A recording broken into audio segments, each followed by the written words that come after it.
With kidding season upon us, I've been getting a lot of questions about what is in our kidding kit and what to have on hand before the babies arrive for the big day. So this is my kidding box. It is a repurposed makeup box that I got at the Goodwill. I love it because it's metal. It has this handle where I can take it anywhere. If someone calls me away for an emergency and needs help in kidding, I can just grab my kit and know everything's in there. I used to use a plastic Rubbermaid box, but when goats are in labor, if you are in the pen with them, they will tend to walk all over and stand on anything and crack your box. That's why I went with this metal box. So inside, move that out of the way. Inside, you'll see up here, I have rubber gloves in my size, easy to access at any time. Behind these gloves, I have party bands like you would have at the fair, if I can get them out. I will use these, they rip apart, you've seen these before. I will use these for marking the kids' sex and their parents and their birth order with some Sharpie as they are coming out. This can be helpful if you end up having several kids who look alike, or if sometimes you have quints, and later when you're trying to figure out who needs what medication, who's who's mom, if they get mixed up, these can be really handy. So I put these on the kids as they're coming out, if I have time. Hopefully I have an extra set of hands. So the other goodies in my box, this is Super 7 spray. I've been using it the last couple of years and been pretty happy with it.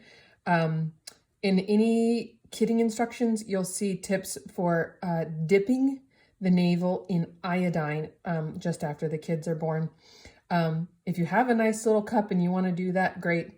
I've had great success with this. When you spray it on to the navel, it's a very thick paste and it covers really well. So I use that. That's Super 7 by Vetricin. Lubricant. It's very important. If you do need to assist a doe and get in there, you need to lube up like crazy. This stuff does lube to the point of insanity. It's actually a dry lube, and then when it hits water or moisture, it starts to suds up. Suds maybe isn't the right word. Do be careful. There are some lubricants that are not... Oh yeah, see. Leakage of this product into the perinatal cavity may cause illness or death. So the concern here is if the doe ends up with a C-section and some of this lubricant could get into the perinatal cavity, that could cause her to, I assume, go septic and die. I have been using this for the last 3 years and I've had 3 or 4 C-sections and I've yet to have anybody die. That's good news. This is a new addition. This is a Kelly's Kid Puller, specifically made for Nigerian Dwarf does. You will see kid pullers in catalogs that are made for full-size does that would never fit in your Nigerian. I have this sterilized into a plastic bag. This is one of those tools I hope not to need, but I would so much rather have it than not. If you are interested in looking up directions on how to use these, Kelly's Kid Puller is a good place to start. You could look at the directions for any kid puller and they would be the same for this. It's just much smaller, and this would be sterilized between every use. These were a new addition last year. They look barbaric. I apologize for that. They're rubber, and these are hoof pullers. So I had this happen last year where I had a kid whose head was back, but I had the front hooves. I was working by myself. No one else was home. And I was able to put these around the front hooves, which have a ton of grip, and make sure that I didn't lose those front feet that I already had out while I was searching and working on trying to get the head forward. It made it much easier to make sure I didn't lose those front feet and also gave me some traction.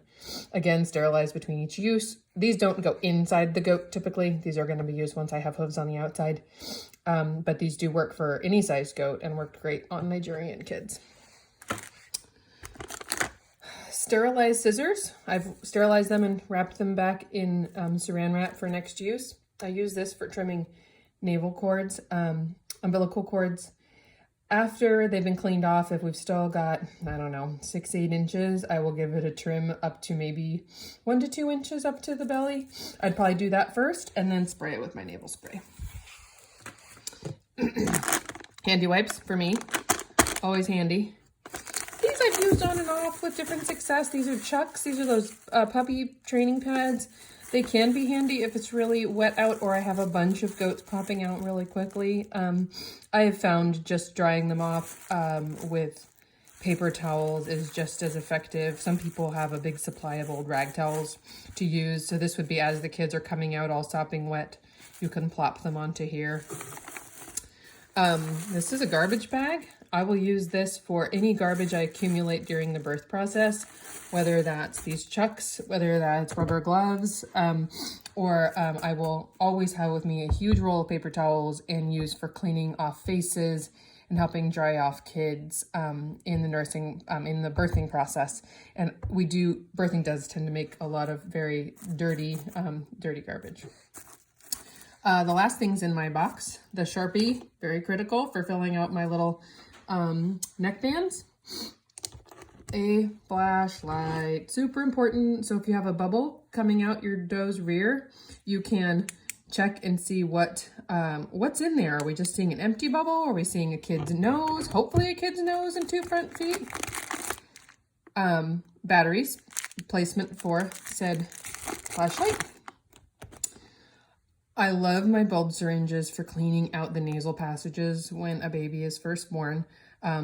These dollar store ones are great because the tip is very small, but they're not as easy to sterilize. These larger ones, you can buy these kind that you can actually clean more properly.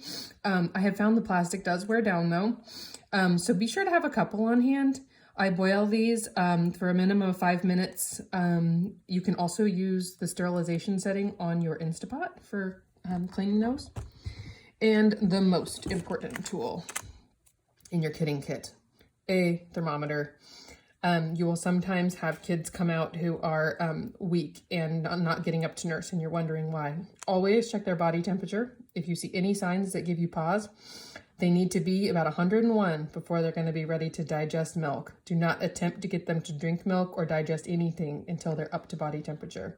Normal is about 101 to 103.7. 102 is great. Just make sure they're 101 before you try to feed them.